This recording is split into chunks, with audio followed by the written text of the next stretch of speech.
നമസ്തേ. സായം സന്ധ്യയിലേക്ക് എല്ലാവർക്കും സുസ്വാഗതം. ഞാൻ ശാന്ത ഉണ്ണികൃഷ്ണൻ. മൂകം കരോതി വാചാലം പങ്കും ലംഘയതേ ഗിരിം യൽകൃപാതമഹം വന്ദേ പരമാനന്ദമാധവം. ഇന്ന് ഞാൻ പറയാൻ പോകുന്ന ഒരു വിശ്വാസത്തിൻ്റെ കഥയാണ്. അടിയുറച്ച വിശ്വാസം നമ്മളെ എവിടെ കൊണ്ടെത്തിക്കും എന്നുള്ളതിൻ്റെ ഒരു ദൃഷ്ടാന്തമാണ് ഈ കഥ. ഒരു കൊച്ചുരാമൻ വൈദ്യരുടെ കഥയാണ്. പണ്ട് കാലത്ത് ഒരു കാരോട്ട് നമ്പൂതിരി എന്ന് പറഞ്ഞ പ്രസിദ്ധനായ ഒരു വിഷവൈദ്യനുണ്ടായിരുന്നു. അദ്ദേഹത്തിൻ്റെ ശിഷ്യനായിട്ട് ഒരാൾ കോഴിക്കോട്ട് സമീപപ്രദേശത്ത് താമസിക്കുന്നുണ്ടായിരുന്നു. അദ്ദേഹം നല്ല വൈദ്യനാണ്. ഈ പറഞ്ഞ നല്ല സർപ്പദംശനം ഏറ്റു കഴിഞ്ഞാൽ എല്ലാവരും അവിടെ കൊണ്ടുചെല്ലും. പക്ഷേ ഒരു കാര്യമുണ്ട്, അദ്ദേഹം ഒരിക്കലും രോഗിയുടെ വീട്ടിലേക്ക് പോവില്ല, അല്ലെങ്കിൽ രോഗിയുടെ അടുത്തേക്ക് ചെല്ലില്ല. ഇവിടെ കൊണ്ടുവരണം, അദ്ദേഹത്തിൻ്റെ അടുത്ത് കൊണ്ടുചെല്ലണം. അത് പണ്ട് പറഞ്ഞു കേട്ടിട്ടുണ്ട്, ഇത് സർപ്പങ്ങളും ഈ വൈദ്യന്മാരും തമ്മിലുള്ള ഒരു ഉടമ്പടിയാണെന്ന്. കാരണം അങ്ങോട്ട് ചെന്ന് സർപ്പം കടിക്കുകയില്ല, അതുപോലെ തന്നെ ഞങ്ങൾ ഇങ്ങോട്ട് വന്ന് സർപ്പദംശനമായിട്ടവരെ വന്ന് ചികിത്സിക്കുകയില്ല വൈദ്യന്മാരെന്ന്.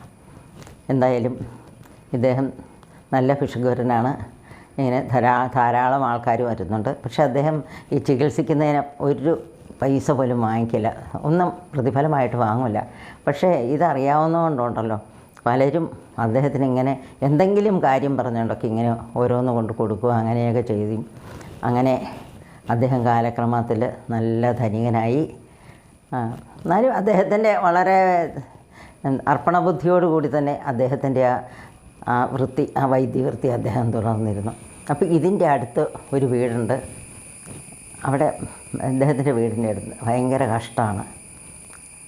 പിന്നെ അഷ്ടിക്ക് വകയില്ല എന്ന് പറയുമല്ലോ, ആ പ്രകാരത്തിലായിരുന്നു. അപ്പോൾ അവിടെ ഒരു കുട്ടിയുണ്ട്, കൊച്ചുരാമൻ എന്ന അയാളുടെ പേര്. ഒരു 10-16 വയസ്സ് ആ പ്രായത്തിലുള്ള ഒരു കുട്ടിയാണ്. അപ്പോൾ അവനിങ്ങനെ നോക്കിയപ്പോഴുണ്ടല്ലോ ഒരു രക്ഷയില്ല ജീവിക്കാനായിട്ട്. ഇവിടെ ഭക്ഷണം കഴിക്കാൻ പോലും ഇല്ല വീട്ടിൽ. അപ്പോൾ എങ്ങനെയാണ്, അപ്പോൾ ഇങ്ങനെ പോലെ ഒന്ന് വൈദ്യം പഠിച്ചു കഴിഞ്ഞാൽ രക്ഷപ്പെട്ടു പോകാമല്ലോ എന്ന് വിചാരിച്ചപ്പോൾ അവിടെ പലരും ഇങ്ങനെ പഠിക്കാനൊക്കെ പോകുന്നതൊക്കെ ഇയാൾ കണ്ടിട്ടുണ്ട്. അപ്പോൾ അവരോട് ചോദിച്ചു എന്നാ വേണ്ടതെന്ന്. അന്നേരം അവർ പറഞ്ഞു കൊടുത്തു, വേറൊന്നും വേണ്ട, അവിടെ ചെന്ന് വൈദ്യനോട് പറഞ്ഞാൽ മതി, ഇങ്ങനെ വിഷവൈദ്യം പഠിക്കണമെന്ന് പറഞ്ഞാൽ മതി. അപ്പോൾ അദ്ദേഹം ഒരു മന്ത്രം ഉപദേശിച്ചു തരും. പിന്നെ ആ മന്ത്രം നമ്മൾ വീട്ടിൽ വന്നിട്ട് അക്ഷരലക്ഷം ഉരുക്കഴിക്കണം. അക്ഷരലക്ഷം ഉരുക്കഴിക്കുക എന്ന് പറഞ്ഞാൽ ആ മന്ത്രത്തിന് 4 അക്ഷരമാണുള്ളതെങ്കിലും ഉണ്ടല്ലോ 4 ലക്ഷം പ്രാവശ്യം ആ മന്ത്രം ചൊല്ലണം. എന്നാലും അങ്ങനെയാണ് മന്ത്രസിദ്ധി കൈവരുത്തുന്നവർ. 10 അക്ഷരമുള്ള ഒരു വാക്കാണെങ്കിൽ, അല്ലെങ്കിൽ ആ മന്ത്രത്തിന് 10 അക്ഷരം ഉണ്ടെങ്കിൽ 10 ലക്ഷം പ്രാവശ്യം അത് ഉരുക്കഴിക്കണം. അങ്ങനെ ചെയ്തു കഴിഞ്ഞാൽ വരും. എന്നിട്ട് പിന്നെ വേറൊന്നുമല്ല വേണ്ടത്, ഭസ്മത്തിലോ അത് ഈ മന്ത്രം ജപിച്ച് ഭസ്മം കൊടുക്കുകയോ അല്ലെങ്കിൽ വെള്ളം കൊടുക്കുകയോ ഒക്കെ ചെയ്തത് അതിൻ്റെ രീതി അനുസരിച്ച് ചെയ്ത് കഴിഞ്ഞാൽ നമുക്ക് ചികിത്സിക്കാം, വേറെ ഒന്നുമില്ല എന്ന് പറഞ്ഞു. അപ്പം പറഞ്ഞു ചുമ്മാ ചെന്നാൽ മതിയോ എന്ന് ചോദിച്ചു. അന്നേരം പറഞ്ഞു അയ്യോ അതൊരു പ്രശ്നം, ചുമ്മാ എന്നാൽ പോരാ, എന്തെങ്കിലും ഒന്ന് ദക്ഷിണ കൊടുക്കണം. അദ്ദേഹത്തെ കണ്ട് പറയുമ്പോൾ എന്തെങ്കിലും ദക്ഷിണ കൊടുക്കുമെന്ന് പറഞ്ഞു. പാവം കൊച്ചുരാമൻ വിഷമത്തിലായി. കാരണം ഒന്നും കൊടുക്കാനില്ല. കുറച്ച് അരി കൊണ്ട് കൊടുക്കാമെന്ന് വെച്ചാൽ അതുപോലും വീട്ടിലില്ല, കാശ് ഒട്ടുമേ ഇല്ല. അപ്പോൾ എന്ത് ചെയ്യും? അപ്പം നോക്കിയപ്പോഴുണ്ട് ഒരു കുമ്പളം അവിടെ നിൽപ്പുണ്ട്, അതേ കുറേ കുമ്പളങ്ങ കിടപ്പുണ്ട്. ഇയാൾ എന്ത് ചെയ്തു, വേഗം ആ കുമ്പളങ്ങയൊക്കെ കുറേ കുമ്പളങ്ങ, ഒരു 8-10 കുമ്പളങ്ങ ഒരു ചാക്കിൻ്റെ അകത്താക്കി അവിടെ വച്ചു. പിറ്റേ ദിവസം രാവിലെ കുളിയെല്ലാം കഴിഞ്ഞ് അപ്പം ആരും വരുന്നതിന് മുമ്പ് ഈ കുമ്പളങ്ങയല്ലേ, അപ്പോൾ അതിൻ്റെ ഒരു ജാള്യതയുണ്ട് ഈ ദക്ഷിണയായിട്ട് കുമ്പളങ്ങ കൊടുക്കുന്നതിൻ്റെ. വേറൊന്നുമില്ല, പിന്നെ പാവം എന്ത് ചെയ്യാനാണ്.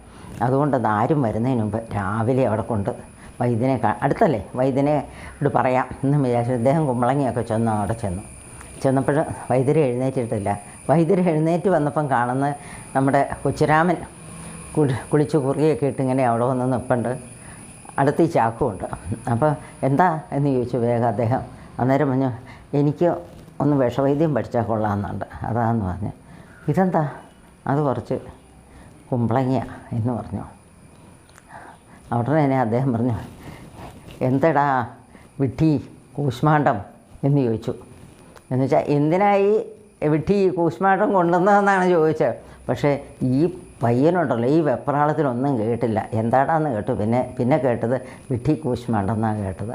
ഒന്നും വേണ്ടിയില്ല, ഇയാൾ അന്നേരം തന്നെ ഇറങ്ങി ഓടി. വീട്ടിൽ ചെന്ന് കഴിഞ്ഞു. അപ്പം കുളിയൊക്കെ കഴിഞ്ഞിട്ടാണല്ലോ ഒന്നും കൂടെ കുളിച്ച് നിലവിളക്കൊക്കെ കൊളുത്തി വെച്ചുകൊണ്ടിരുന്ന് ജപിക്കാൻ തുടങ്ങി. എന്താ ജപിച്ചത്? വെട്ടി കൂശ്മാണ്ഡം വെട്ടി കൂശ്മാണ്ഡം വെട്ടി കൂശ്മാണ്ഡം, ഈ ജപം അങ്ങ് തുടങ്ങി. അങ്ങനെ അത് 5 അക്ഷരമല്ലേ ഉള്ളൂ, 5 ലക്ഷം പ്രാവശ്യം ഉരുക്കഴിച്ചു. അതൊക്കെ അത് കഴിഞ്ഞു. അപ്പം ഇയാളുടെ അടുത്ത് ആരെങ്കിലും ചികിത്സിക്കാൻ വരുമോ? ആർക്കെങ്കിലും അറിയാം. അപ്പോൾ ഇദ്ദേഹം എന്ത് ചെയ്തു? ഈ കുഞ്ഞിരാമനൊന്നും അറിയാൻ പറ്റില്ലല്ലോ, ചെന്ന് ചികിത്സിക്കാൻ പാടില്ല എന്നൊന്നും. എവിടെയെങ്കിലും സർപ്പദംശനം ആരെങ്കിലും ഏറ്റിട്ടുണ്ടെന്ന് പറഞ്ഞാൽ ചെറിയ ചെറിയ ഇതൊക്കെ വന്നപ്പം ഇയാളെ കൊണ്ട് ചികിത്സിപ്പിച്ചു. അപ്പോൾ എല്ലാവർക്കും നാട്ടുകാർക്കൊക്കെ വലിയ വിശ്വാസമായി. കാരണം കുഞ്ഞിരാമൻ വൈദ്യർ വന്നാൽ ചെറുപ്പമാണേലും എല്ലാം നന്നായിട്ടറിയാം, കാര്യം പെട്ടെന്ന് നടക്കും, ആൾ രക്ഷപ്പെട്ട് കിട്ടും, ഇങ്ങനെയൊക്കെ ഒരു ചിന്തയൊക്കെ ആയി. അങ്ങനെയൊക്കെ കാലം കഴിഞ്ഞു. അപ്പോൾ ഇദ്ദേഹത്തിന് ഈ പറഞ്ഞ പോലെ ധനസ്ഥിതിയൊക്കെ കൂടി നല്ല വീടൊക്കെ പണിതു, കുറേ സ്ഥലമൊക്കെ വാങ്ങി. അങ്ങനെ ഒരു സ്ഥലത്തെ പ്രമാണിയായിട്ട് ഇദ്ദേഹം മാറി. അങ്ങനെ ഇരുന്നപ്പോൾ കോഴിക്കോട്ട് സാമൂതിരിക്ക് സർപ്പദംശനമേറ്റു. സാമൂതിരിക്ക് എന്ന് പറഞ്ഞു കഴിഞ്ഞാൽ ആരാ? അന്നേരത്തെ ആ പ്രദേശത്തുള്ള സകല വിഷവൈദ്യന്മാരും വന്നു, എല്ലാവരെയും അറിഞ്ഞു, എല്ലാവരും വന്നു. ആര് വിചാരിച്ചിട്ടും ഒരു കാര്യമില്ല. അവസാനം 3-ാം ദിവസം നിലത്തിറക്കി കിടത്തി. നിലത്തിറക്കി കിടത്തുക എന്ന് പറഞ്ഞു കഴിഞ്ഞാൽ നമ്മൾ മരിച്ചു എന്ന് ഏകദേശം ഉറപ്പ് എടുത്ത് വരുമ്പോൾ മാത്രമേ നമ്മൾ ഈ നിലത്തിറക്കി കിടത്തുള്ളൂ ഒരാളെ. ആ സമയത്ത് ആരോ പറഞ്ഞു ആ കുഞ്ഞിരാമൻ വൈദ്യരെയും കൂടി ഒന്ന് കാണിക്കാമെന്ന് പറഞ്ഞു. ഉടനെ തന്നെ ഇവിടുന്ന് പല്ലക്ക് അയച്ചു. സാമൂതിരി വേഗം കുഞ്ഞിരാമൻ വൈദ്യർ വേഗം വന്നു കഴിഞ്ഞപ്പം വേഗം ഒന്ന് നോക്കിക്കഴിഞ്ഞിട്ട് അത് പാചകം ചെയ്യുന്ന കുട്ടിപ്പട്ടനുണ്ടല്ലോ, അയാളെ വിളിച്ചിട്ട് പറഞ്ഞു കുറച്ച് പൊടിയിരിക്കും ഇനി എടുക്കാൻ പറഞ്ഞു.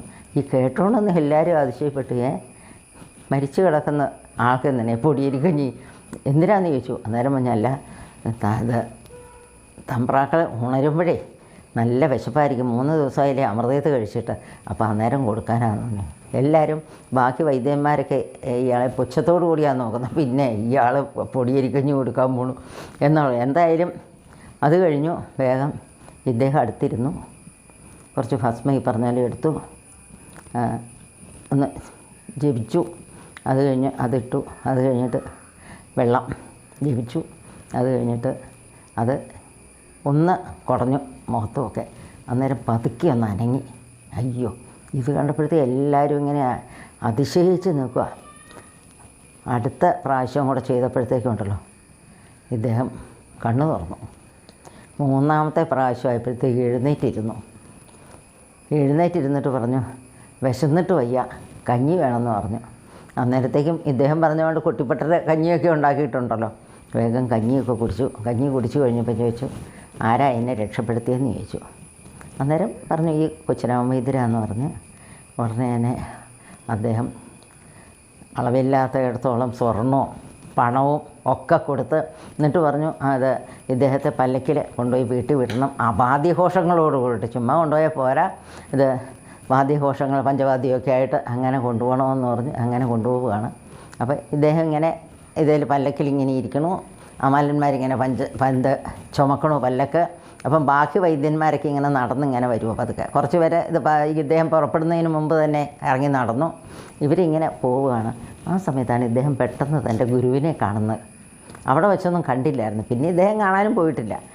കണ്ടപ്പോഴത്തേക്കും വേഗം കുഞ്ഞിരാമൻ വൈദ്യർ താഴെ ഇറങ്ങി സാഷ്ടാംഗം അങ്ങ് പ്രണമിച്ചു. അന്നേരം ഇതെന്നാന്ന് വിചാരിച്ചു.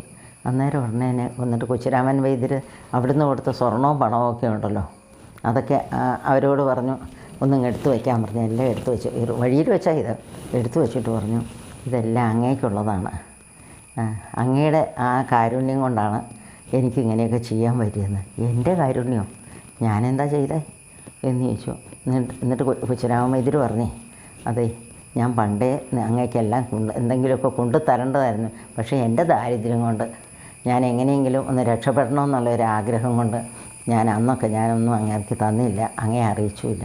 പക്ഷേ ഇന്നിപ്പോൾ എനിക്ക് ഇതെല്ലാം അങ്ങേക്കുള്ളതെന്ന് പറഞ്ഞു. പിന്നെയും പറഞ്ഞു എന്താ കുഞ്ഞിരാമ ഈ പറയണേ എന്ന് ചോദിച്ചു. അന്നേരം പറഞ്ഞു ഞാൻ അങ്ങയുടെ അടുത്ത് വന്നില്ലേ, അങ്ങനെ എനിക്ക് മന്ത്രദീക്ഷ തന്നു. മന്ത്രദീക്ഷയോ? ഞാനെന്ത് മന്ത്രദീക്ഷയാണ് തന്നത്? അങ്ങ് എനിക്ക് വിട്ടിക്കൂശ്മാണ്ടെന്നുള്ള ദീക്ഷ തന്നില്ലേ, മന്ത്രം തന്നില്ലേ, അത് ചൊല്ലിയിട്ടാണ് ഞാനിതൊക്കെ ഈ ചികിത്സ മുഴുവൻ ചെയ്യണമെന്ന്. അദ്ദേഹം വിളിച്ചിരുന്നു പോയി. കാരണം ഇയാൾ അന്നേരം തന്നെ അങ്ങ് പോയല്ലോ, പിന്നെ വന്നുമില്ല. അപ്പം വിചാരിച്ചാണ് ഈ വിട്ടിന്ന് വിളിച്ചതൊന്നും ഇഷ്ടപ്പെട്ട് കാണുമല്ലോ, അതുകൊണ്ട് അയാൾ വേണ്ടാന്ന് വെച്ചതാണ്. പിന്നെ എന്നിട്ട് ഇദ്ദേഹം പറഞ്ഞു, വൈദ്യർ പറഞ്ഞ് ഞാനൊന്ന് ചോദിക്കാനിരിക്കുമായിരുന്നു കൊച്ചുരാമനോട്, ആരാ ഇത്രയും നല്ല പഠിപ്പൊക്കെ തന്ന് ഈ നിലയിലാക്കിയതെന്ന്. അന്നേരം പറഞ്ഞ്, അങ്ങയുടെ അടുത്ത് വന്ന് കഴിഞ്ഞിട്ട് വന്ന് ഞാനത് ആ മന്ത്രം ജപിച്ചു. അപ്പോഴാണ് ചോദിക്കുന്നത് ഏത് മന്ത്രം? അപ്പോഴാണ് വെട്ടിക്കൂശ്മാണ്ഡം എന്നുള്ള മന്ത്രമാണെന്ന്. ഇദ്ദേഹം അത്ഭുതപരതന്ത്രനായിപ്പോൾ, അല്ലാതെ ഇപ്പോൾ എന്താ ചെയ്യേണ്ടത്? അപ്പോൾ എന്തായാലും വൈദ്യർക്ക് ഒരു കാര്യം ഉറപ്പായി, മന്ത്രത്തിൻ്റെ വാക്കുകൾ മാത്രമല്ല, അതാ എത്ര ഭക്തിയോട് കൂടിയിട്ടും എത്ര വിശ്വാസത്തോട് കൂടിയിട്ടും ഒക്കെയാണ് അത് ജപിക്കുന്നത് എന്നുള്ളതും കൂടെ അതിൻ്റെ ഒരു ഘടകമാണ്, അതിൻ്റെ ആ ഫലസിദ്ധിക്ക് എന്ന് മനസ്സിലായി. അങ്ങനെ നമ്മുടെ വിട്ടിക്കൂശ്മാണ്ഡം ജപിച്ച് ഒരു വലിയ വൈദ്യനായ നമ്മുടെ കുച്ചിരാമൻ വൈദ്യരെ സ്മരിച്ചുകൊണ്ട് നമുക്ക് നിർത്താം. നന്ദി, നമസ്കാരം.